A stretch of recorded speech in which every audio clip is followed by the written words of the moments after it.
오늘은 잠언 13장 지혜의 상급입니다. 우리 14절 말씀 함께 합독합니다. 시작. 지혜자의 가르침은 생명샘 같아서 사람을 사망의 올무에서 건져준다. 말씀의 가치, 하나님 말씀의 보배로움, 생명샘과 같다. 사망의 올무에서 건져준다. 이 사망의 올무, 죽음의 그늘에서 건져주는 생명의 말씀, 이게 바로 샘 솟듯 솟아난다. 샘은 물이 솟아나고 퍼내면 또 솟아나듯이 하나님의 말씀은 생명의 말씀을 계속 솟구쳐 올려 우리로 하여금 살려주신다. 하나님의 말씀은 생명의 말씀이요 여호와의 율법은 완전하여 영혼을 소생케 한다. 요한복음 5장 25절에 보면 죽은 자들이 하나님의 아들의 음성을 들을 때가 오나니 곧 이때라. 듣는 자는 살아나리라. 내가 너희들에게 이르는 말이 영이요 생명이다. 사람이 떡으로만 살 것이 아니요 하나님의 입에서 나온 모든 말씀으로 살 것이니라. 이렇게 하나님의 말씀은 생명의 말씀입니다. 날마다 솟아납니다. 때를 따라 솟아납니다. 우리가 어떤 형편, 어떤 처지에 있을 때 그 상황과 환경에 맞는 말씀을 주십니다. 그래서 우리를 살려주십니다. 그래서 지혜가 소리치지 않느냐, 너희는 내게 나와 들으라, 이렇게 말씀하십니다. 언제나 우리들에게 주실 것이 있습니다. 9장에서는 이 지혜의 말씀을 잔치로 표현합니다. 짐승을 잡고 포도주를 갖추었으니 너희는 내게 와 들으라.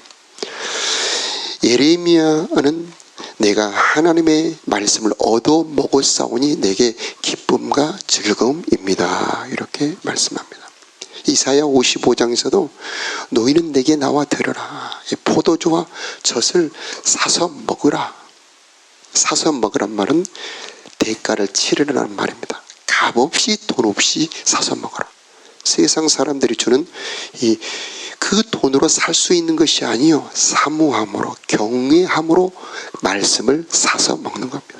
하나님의 말씀은 사모하는 자, 경외하는 자들의 귀에 들려지게 되어 있는 것입니다.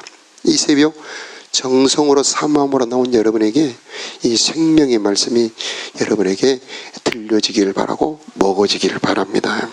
하나님의 말씀이 여러 가지로 표현됩니다. 에베소서 6장에는 이 성령의 검, 싸우는 무기로 표현되고 있습니다.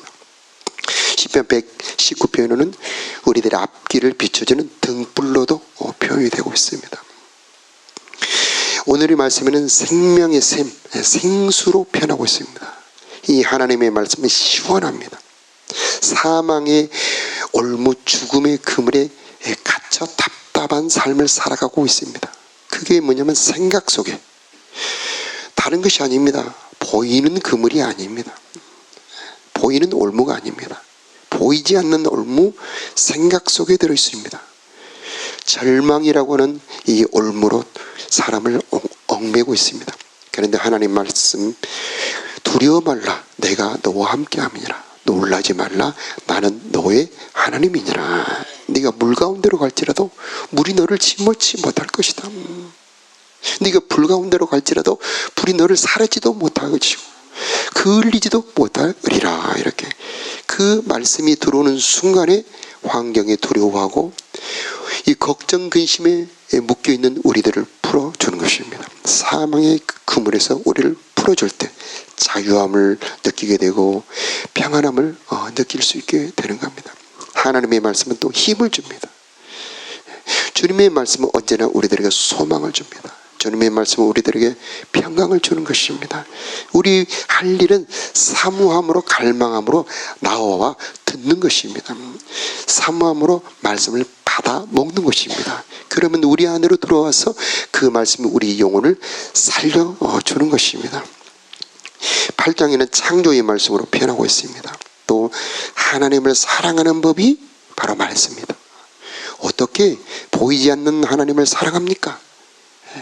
그 그분의 말씀을 삼가 듣고 그 말씀대로 행하는 것이 하나님을 사랑하는 방법입니다. 5장에서는 음녀에게서 피할 수 있는 지혜다 이렇게 말씀하고 있고, 4장에는 네게 생명이 되고 건강이 될 것이다. 아니, 성경 전체 곳곳에 이 하나님의 말씀의 보배로움을 설명하고 있는 것입니다. 여러분의 일생에 날마다 샘솟는 말씀의 은혜가 있기를 축복합니다. 예배 때 찬송도 우리들에게 힘을 주고 기도도 은혜가 됩니다마는 말씀의 은혜가 언제나 풍성하기를 축복합니다. 여러분의 인생에 고통에 올무가 있습니까? 그물에 걸려 있습니까? 하나님의 말씀을 찾으십시오. 하나님의 말씀은 여러분에게 자유를 줄 것입니다. 죄와 사망의 법에서 생명의 성령의 법으로 우리를 해방하였다 말씀하고 계십니다. 하나님의 말씀의 가치를 아는 자들은 사모하지요. 간직합니다. 주야로 묵상합니다. 그때마다 열매 맺는 진액을 우리들에게 공급해 주셔서 우리로 하여금 풍성하게 가치 있게 만들어 주시는 것입니다. 15절 말씀 함께 합독하겠습니다. 시작. 슬기로운 마음은 은총을 입지만 사기꾼의 앞날은 험난하기만 하다. 자, 이것을 개정 개혁에는 지혜의 말씀, 선한 지혜는 은혜를 베푼다 이렇게 표현을 하고 있습니다. 그래서 인격으로 표현합니다. 지혜는 우리가 머리로 알고 있는 것이 아니고 살아있는 인격. 하나님의 말씀은 살아있고 운동력이 있을 뿐만 아니라 말씀이 곧 하나님입니다. 우리가 말씀을 읽고 대할 때 하나님을 보고 있는 겁니다. 이 시간에 여러분이 이 목사님의 말씀만 듣고 있는 것이 아니고 하나님을 뵙고 있는 시간이라는 것을 기억하시기 바랍니다. 하나님은 말씀으로 우리를 만나주십니다. 선한 지혜는 은혜를 베푼다 이렇게 표현을 하고 있습니다. 그래서 주체적으로 능동태로 표현하고 있죠. 하나님의 말씀은 선한 지혜요, 그 선한 지혜로 우리들에게 은혜를 베풀어 주는 것입니다. 여기서 이 선한 지혜, 선한 지식은 하나님을 아는 지혜요, 하나님을 아는 지식입니다. 가장 지혜로운 사람은 하나님의 말씀을 듣고 행하는 자입니다. 하나님의 지혜의 뭉치가 바로 하나님의 말씀이죠. 마태복음 7장에 나의 이 말을 듣고 행하는 사람은 반석 위에 지은 지혜로운 사람 같으리니 이렇게 지혜로운 사람이라고 표현하고 있는 것입니다. 그러므로 이 말씀을 듣고 행할 때 하나님이 베풀어주는 은총을 입을 수 있다 이렇게 말씀하고 있습니다. 13장 16절 함께 읽겠습니다. 시작. 슬기로운 사람 매사에 신중하나 어리석은 사람은 자기 미련을 드러낸다.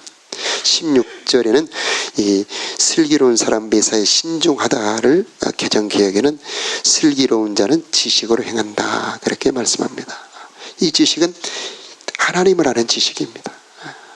하나님의 계명의 말씀입니다. 그래서 행할 때 내 마음대로 살지 않고 하나님의 계명으로 사는 자를 말합니다.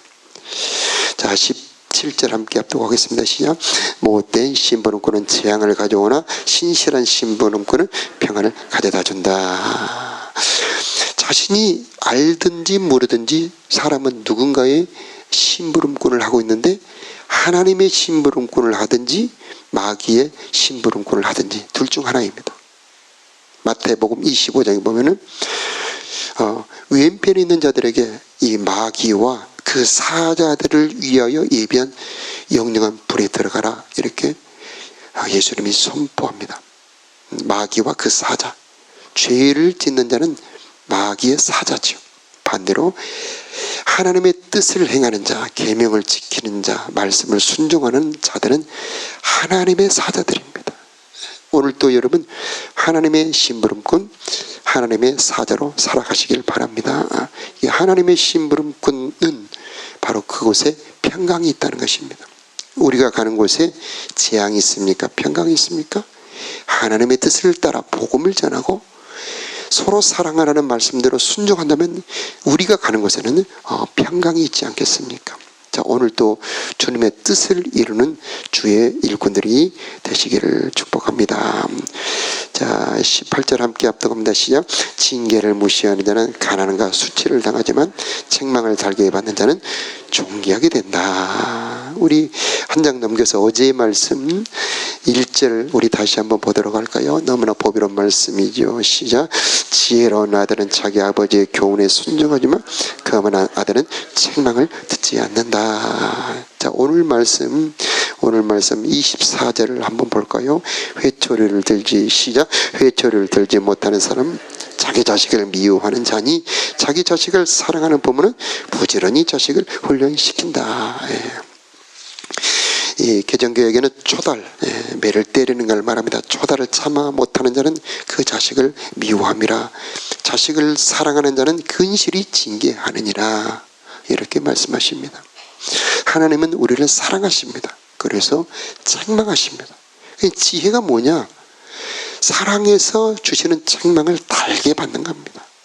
그 책망 속에서 사랑을 느끼는 것, 이게 바로 최고의 자식들이 아니겠습니까?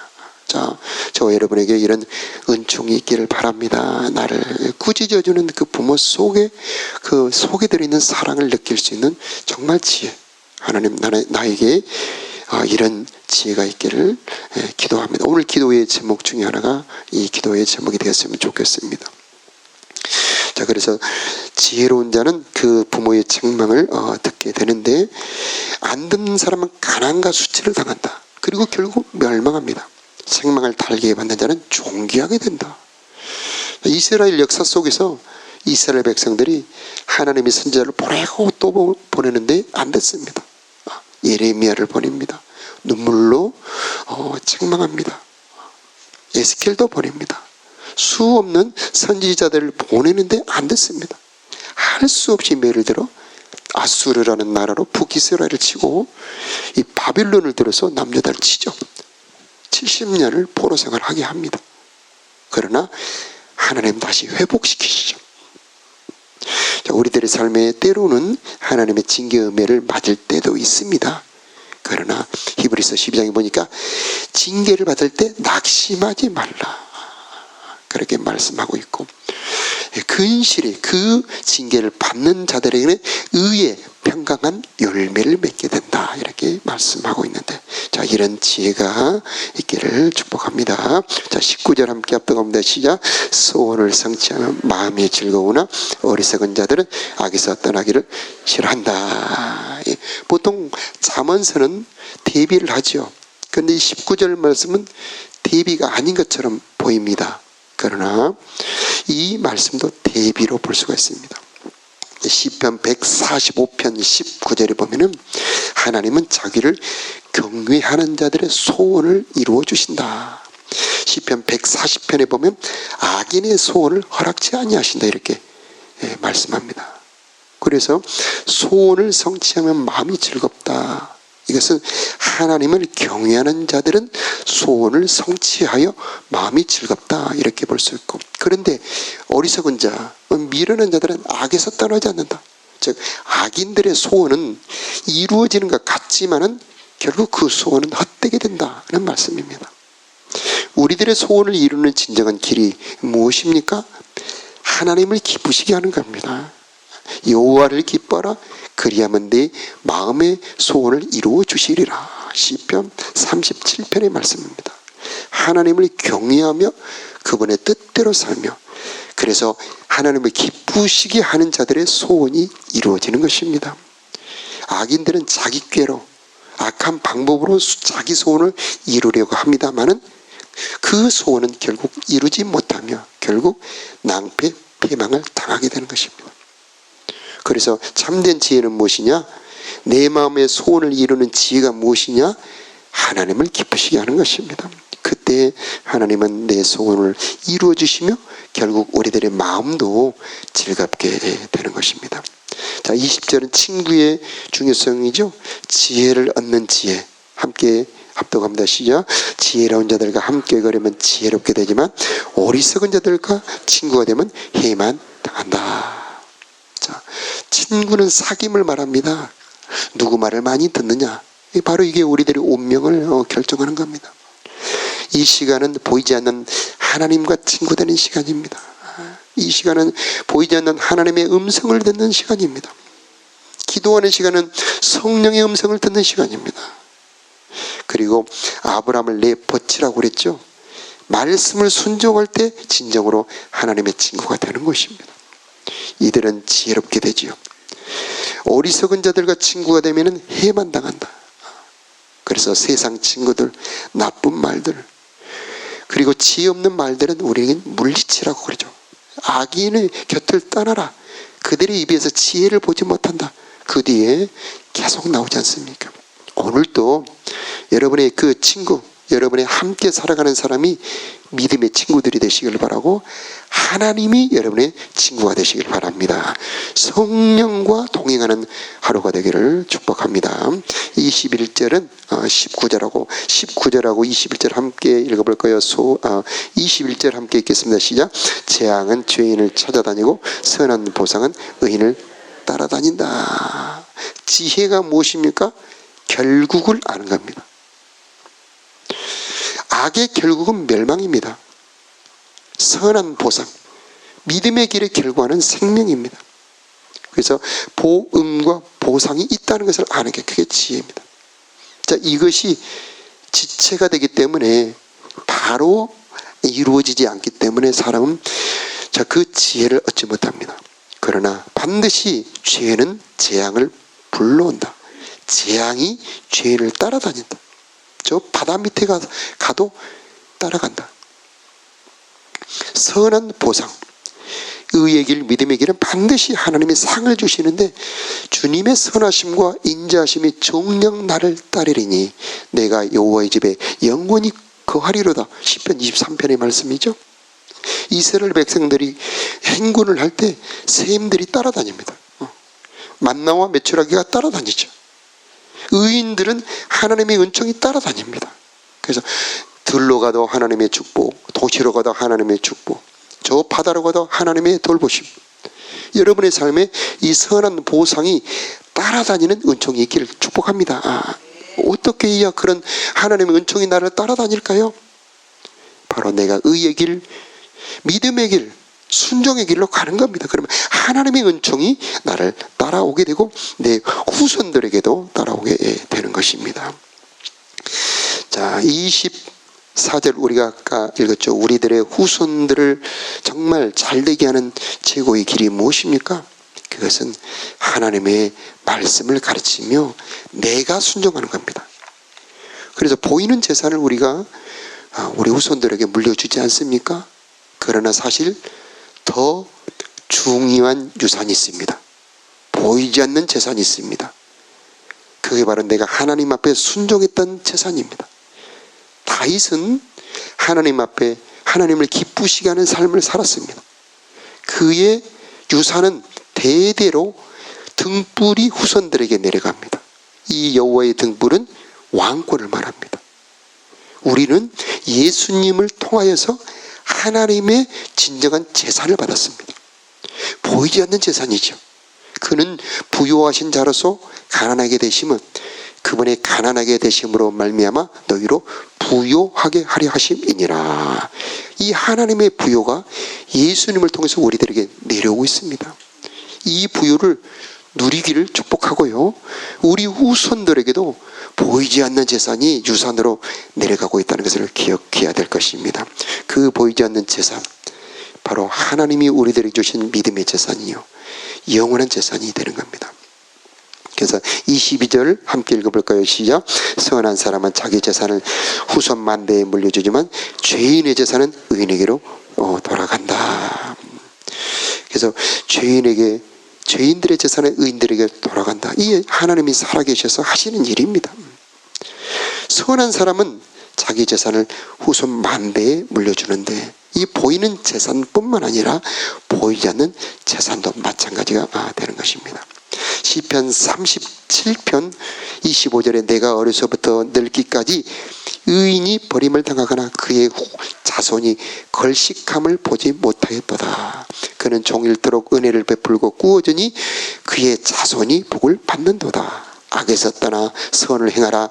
그리하면 영원히 살리니 여호와께서는 정의를 사랑하시고 그의 성도를 버리지 아니하심이로다. 그들은 영원히 보호를 받으나 악인의 자손은 끊어지리로다. 의인이 땅을 차지하며 거기서 영원히 살리로다. 자, 여러분의 후손, 저의 모든 후손들이 바로 이 의인들이 받는 이 후손의 복이 영원히 대대로 임하기를 축복합니다. 자, 기도하겠습니다.